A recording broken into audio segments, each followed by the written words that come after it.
اگر تفسیر کو بند کرنا ہے کہ جو منقول ہے سلف پر، تو کوئی ایک مفسر بھی تفسیر بالرائے سے نہیں بچ سکتا۔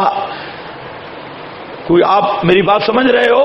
اب یہاں میں ایک بات ضمناً چھیڑ رہا ہوں، تفسیر بالرائے کہتے کس کو ہے؟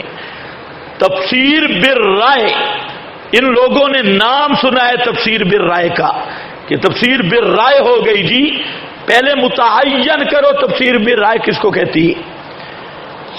ان کے نزدیک تفسیر بالرائے یہ ہے کہ مفسرین نے اس کو بیان نہ کیا ہو۔ یہ کون سا معیار ہے تفسیر بالرائے کا کہ مفسرین نے بیان نہ کیا ہو اور ایک عالم بیان کرے تو اس کو تفسیر بالرائے کہنا یہ خود جہالت کا بلندہ ہے اور جہالت کی بنیاد ہے۔ یہ تفسیر بالرائے کی اگر تفسیر کی جائے تو دنیا کا کوئی مفسر بھی تفسیر بالرائے سے محفوظ نہیں۔ ہر مفسر روح المعانی دیکھو، کبیر دیکھو، ابن عطیہ دیکھو، مدارک دیکھو، ابھی آپ اختلاف مفسرین کا پڑھتے آ رہے ہیں کہ ایک ہی ضمیروں کے اندر بھی اختلاف ہے۔ ایک مفسر کہتا ہے ادھر لوٹ رہی ہے، دوسرا مفسر کہتا ہے ادھر لوٹ رہی ہے۔ تو اسی طرح الفاظ توجیہات میں اختلاف ہے۔ تو اگر تفسیر بالرائے کا یہی معنی ہے کہ تفسیر منقول نہیں لہذا بالرائے ہو گئی، تو میرا دعویٰ ہے کہ ایک مفسر بھی نہیں محفوظ رہے گا۔ سمجھ گئے یا نہیں سمجھ گئے؟ اور مفتی شفیع صاحب نے جو معارف مسائل لکھے ہیں معارف القرآن میں، بعض ایسے مسائل ہیں کہ 14 صدیوں میں کسی مفسر نے نہیں لکھے۔ تو اس کو تفسیر بالرائے اگر مولانا حسین علی نے کی تو بیتا مفتی شفیع صاحب بھی نہیں۔ تھانوی صاحب کی بیان القرآن ہے، تھانوی صاحب نے بیان القرآن میں بہت سارے ایسے مقامات ہیں جس میں بہترین تفسیر کی لیکن منقول نہیں، تفسیر بہترین کی لیکن منقول نہیں، تو اس کو تفسیر بالرائے کہہ دیں گے۔ ابھی ما انزل علی الملکین پیچھے گزرا، میں نے وہاں پر 3 تقریریں کی ہے، 3 تقریریں۔ اب یہ جو 3 تقریریں ہیں انہی میں کوئی ماں کو نافیہ بنا رہا ہے۔ امام قرطبی اس پہ زور دے رہے ہیں کہ ماں نافیہ ہے، ما انزلہ کوئی نہیں اتارا گیا۔ روح المعانی والا امام قرطبی کا رد کر رہا ہے کہ یہاں ما نافیہ بنانا سارا نظم گڑبڑ ہو رہی ہے۔ تو یہ سارا مفسر اب دونوں تو منقول نہیں نا، قرطبی والا اپنا معنی کر رہا ہے اور روح المعانی والا اپنی ترجیح قائم کر رہا ہے۔ اگر مفتی عبد الشکور کا قانون مانا جائے تفسیر بالرائے ہو گئی تو پھر نہ قرطبی بچتا ہے، نہ روح المعانی بچتا ہے، نہ تھانوی بچتا ہے، نہ ماجدی بچتا ہے، اور نہ مفتی شفیع بچتا ہے، نہ کوئی اور بچتا ہے۔ تو یہ صرف ہم کہتے ہیں کہ وہ ہتھیار استعمال کرو ہمارے خلاف کہ اپنے تمہارے بچ جائیں۔ تمہارا وہ گدھے کی لات ہے، جدھر لگ گئی ادھر لگی ادھر لگی۔ تو اس لیے یاد رکھ لو تفسیر بالرائے کا یہ معنی نہیں، یہ قرآن کے بھی خلاف ہے۔ اللہ تعالیٰ نے قرآن کریم میں تدبر کا حکم دیا ہے۔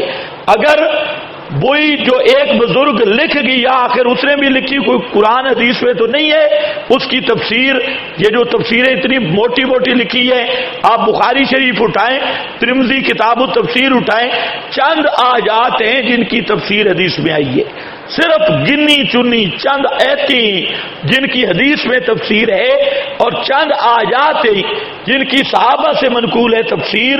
تو پھر اتنی 30 جلدوں والی تفسیریں یہ سب تفسیر بالرائے پہ مبنی ہے۔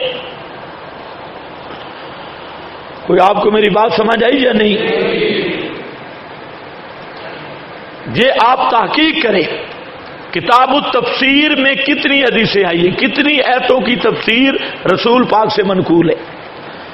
چند آیاتیں گنی چنی، سینکڑوں تک بھی نہیں پہنچتی، سینکڑا سینچری تک بھی نہیں پہنچتی۔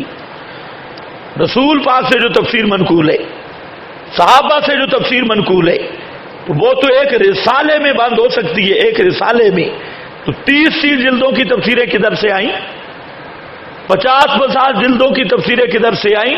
تو یہ مفتی عبد الشکور ترمذی کا قانون جا فٹ کرو تو یہ سارے مفسر تفسیر میں رائے کرنے والے تھے، اور ایک مفتی صاحب بیچارہ اس نے خود جو چھوٹی سی کتاب لکھی حیات انبیاء، اس میں جو اس نے بکبک کی ہے 14 صدیوں میں کسی محدث مفسر کسی فقیہ امت کے حاشیہ خیال میں بھی وہ بات نہیں جو مفتی صاحب نے وہاں پر لکھی ہے.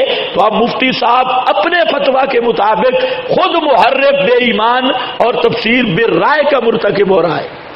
اعتراض مولانا حسین علی پر، اور جی تفسیر بالرائے ہو گئی. آج بھی لوگ یہ کہتے ہیں یہ تفسیر بالرائے کر رہے ہیں، یہ تفسیر بالرائے، اور ان کو کہو گدھے کے گدھے پہلے متعین کرو. تفسیر بالرائے کہتے کس کو ہے؟ اللہ نے تو تدبر فی القرآن کا حکم دیا ہے، تفکر فی الآیات کا حکم دیا ہے، اور تم تدبر فی القرآن پہ وہ پابندی عائد کر رہے ہو کہ قرآن میں سوچنا ہی نہیں، قرآن کو سمجھنا ہی نہیں. تو تم نے تو فہم قرآن کا راستہ ہی بند کر دیا کہ ایک جگہ پر جو بزرگ لکھ گیا بس وہی آگے ہانکتے رہو. تو پھر تدبر کا کیا مطلب ہے؟ اور اللہ کے نبی نے فرمایا لا تنقضی عجائبہ، قرآن وہ کتاب ہے جس کے عجائب کبھی ختم ہونے والے نہیں، جس کے عجائب و غرائب کبھی ختم نہیں ہو سکتے. تو آپ کا کیا خیال ہے؟ بس جو ابن جریر میں کالا کالا آ گیا اسی کالا کالا کو لے کر بیٹھ جائیے اور پورا تدبر فی القرآن ختم، تفکر فی الآیات ختم. اور وہ تدبر فی القرآن تفکر فی الآیات اس کے بجائے ہم جناب اوپر سے چنی دوپٹہ کر کے مراقبے میں بیٹھ جائیں. جدے پہنچ گئے، مدینے پہنچ گئے، مکہ پہنچ گئے، بغداد پہنچ گئے، اور بیٹھا ادھر خنزیر دھرنول میں اور پھرتا رہا ہے ادھر، یہ ڈرامہ کریں. اور اصل مراقبہ تدبر تفہیم قرآن کی ہے. اس لیے قرآن مقدس کے عجائب کو، قرآن مقدس کے معانی کو ظاہر کرنا یہ اللہ کا انعام ہے، یہی حکمت ہے اور یہی اللہ تعالی کا انعام ہے فہم قرآن. اس لیے تم خود تو قرآن سے دور ہو، لوگوں کو کیوں دور کرتے ہو؟ اب ذرا دیکھو تمام مفسرین کا ضابطہ کلی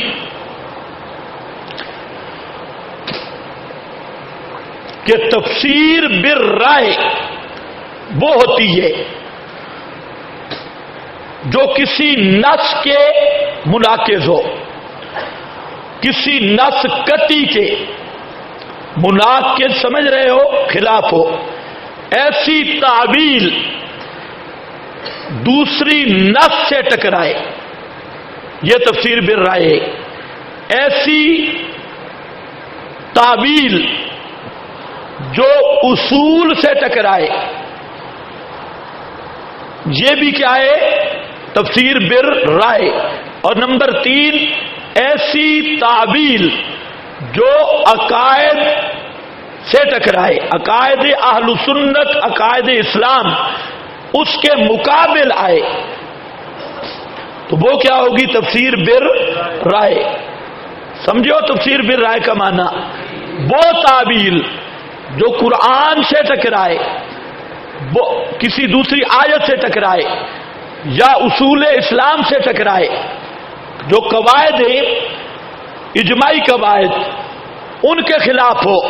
اور نمبر 3 کہ عقائد اسلام، عقائد اہل سنت کے خلاف تعویل ہو، وہ تفسیر بالرائے ہے، اور وہ تفسیر بالرائے کا مرتکب و محرف ہے. آپ کو میری بات سمجھ آئی؟ یہ اب اس پر حوالے بے شمار ہیں. الاتقان بابا سجوتی کی کتاب ہے الاتقان، اس میں بھی اس نے یہی بات لکھی. خازن، بیضابی، البحر، روح المعانی، سب کتب میں یہی ایک ہی مضمون ہے. ایک عبارت میں آپ کو لکھوا دیتا ہوں، وقت نہیں، ایک لکھ لو. التعویل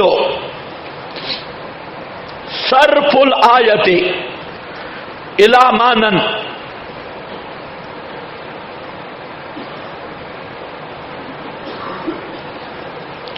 موافق لما قبلہا و بعدہا تحتملہ الآیہ، تحتملہ الآیۃ غیر مخالف للکتاب والسنہ،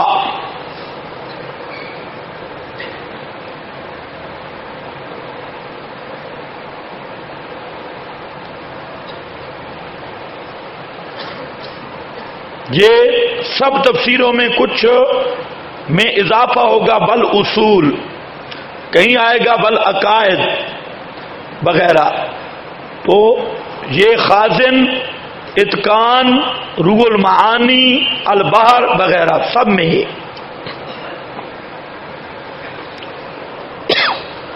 تو تعبیل صحیح وہ یہی ہے کہ آیت کو ما قبل ما بعد کے موافق معنی لینا، جو آیت میں احتمال ہو، بعید معنی نہ ہو، اور اس کے لیے شرط ہے کہ قرآن و سنت کے خلاف نہ ہو، قرآن و سنت کے خلاف نہ ہو۔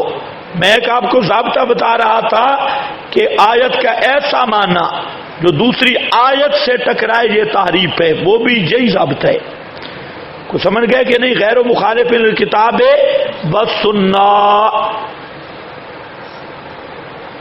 تو تفسیر بالرائے اس کے خلاف ہوگی، یہ صحیح تفسیر ہے۔